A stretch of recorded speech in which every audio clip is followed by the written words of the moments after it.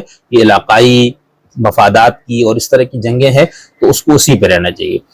اور خورشید ندیم صاحب نے اس وقت 2-3 اس کے پر کلام لکھے تھے جس میں انہوں نے یہ بتایا تھا کہ یہ عصری معاملات میں ان نصوص کا اطلاق، ایک کالم میں وہ لکھتے ہیں کہ عصری معاملات میں دینی نصوص کا اطلاق ایک نازک کام ہے۔ پاک بھارت تعلقات دین کا موضوع غزوہ ہند والی، آج کچھ لوگ اس کو دین کا مسئلہ بنا کر پیش کر رہے ہیں۔ اللہ کے رسول نے فرمایا، یعنی وہ کہہ رہے اس طرح کرتے لوگ اس تساہل اور بے تکلفی سے بیان کرتے ہیں کہ آدمی اس جسارت پر حیران رہ جاتا ہے۔ اللہ کے رسول نے اگر دین کے باب میں کچھ فرمایا ہے تو وہ حجت ہے۔